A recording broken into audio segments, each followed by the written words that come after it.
Hello everyone, welcome to the Ariella Edits. Okay, hello everyone.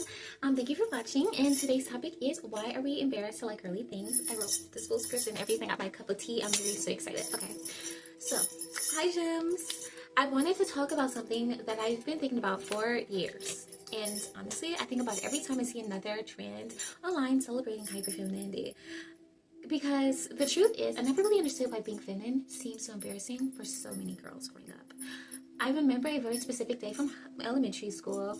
It was one of the first days of the school year, and me and a group of girls during recess all gathered around this cute little circle, and we introduced ourselves and the things we like and the things we don't like. And I just remember being so excited, and it was honestly still like a lot of fun.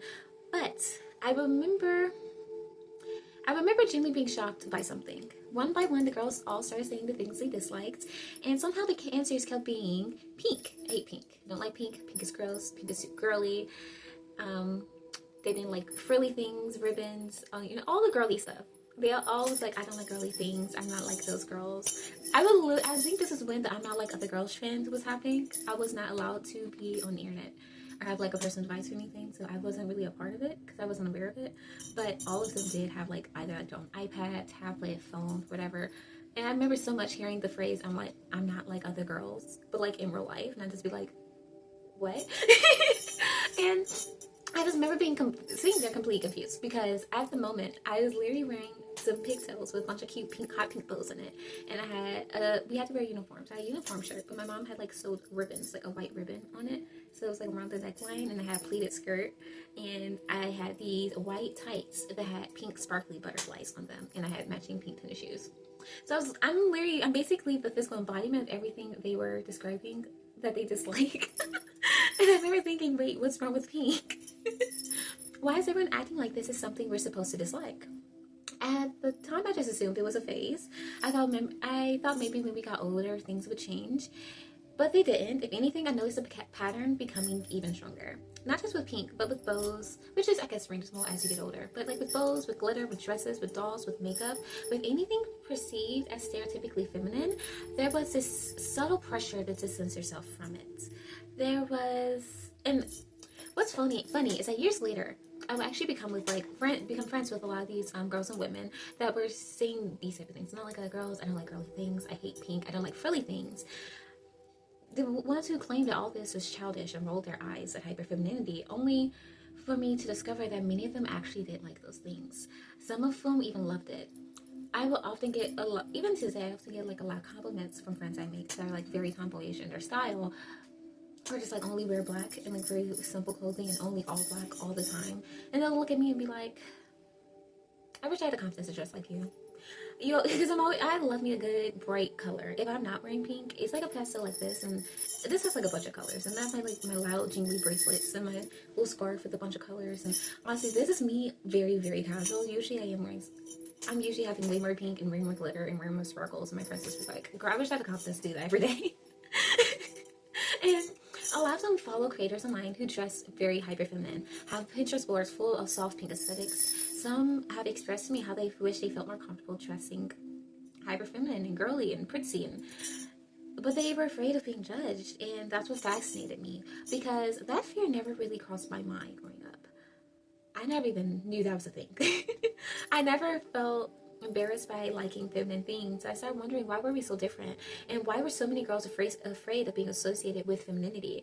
And I don't think the answer is as simple as people just having different tastes, because obviously people do have different tastes. Some women genuinely dislike pink, some women genuinely prefer more masculine or androgynous styles, and that's completely fine. The question isn't why doesn't everyone love feminine things. The question is why feminine things seem to carry a unique social risk compared to other styles, aesthetics, and etc. Because if a girl likes football, people generally don't assume she's less intelligent because she likes football. If a girl likes cars, video games, action movies, or other traditionally masculine interests, those interests are either often treated as neutral or impressive.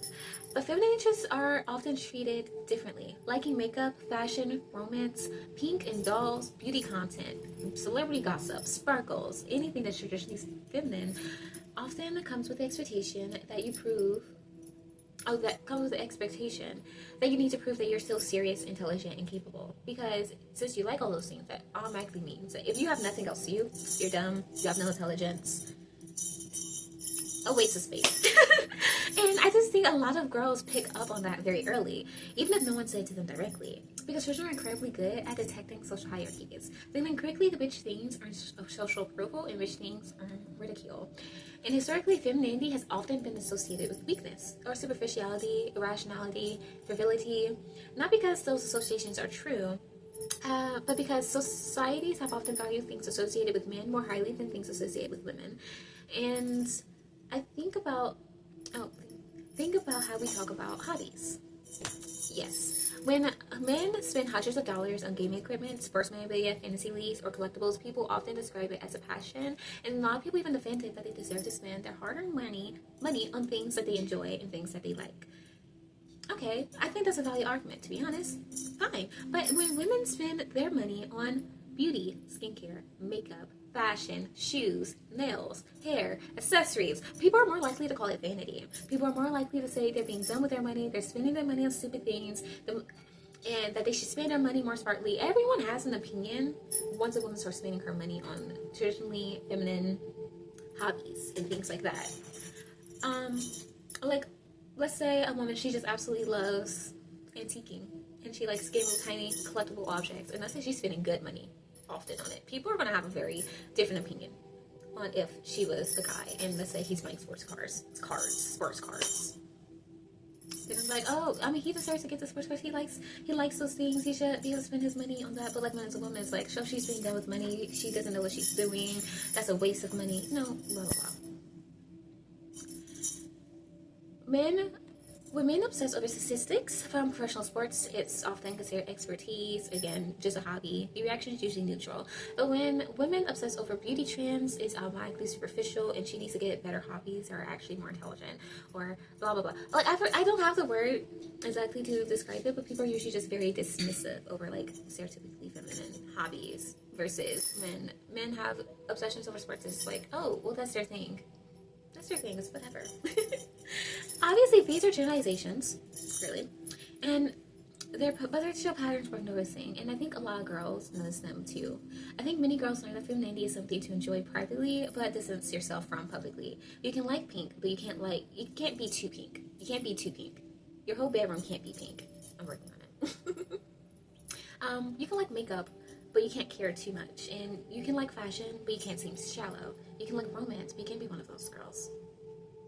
I might put up a picture of Wattpad. You can't be one of those girls. And honestly, some girls start performing at that distance. Not necessarily because they genuinely hate feminine things, but because they want to avoid the judgment attached to them.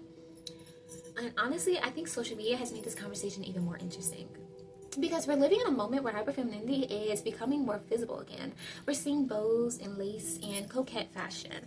We're seeing pink aesthetics, ultra feminine beauty trends, vintage glamour. People even brought back the bimbo aesthetic and are praising Holly Madison, calling her a pioneer. And at first glance, it just looked like femininity is having a major comeback. But I think what's interesting is that many women still feel the need to justify it. I like pink, but I mean, dress like this, but I know this is cringe or superficial, or I know this is silly, but why the but? Why do feminine interests require disclaimers? Why do we feel the need to apologize for them? And honestly, I think that's the part that interests me the most. Not whether pink is good, not whether if bows are fashionable or not whether if hyperfemininity is empowering, but why we feel embarrassed in the first place.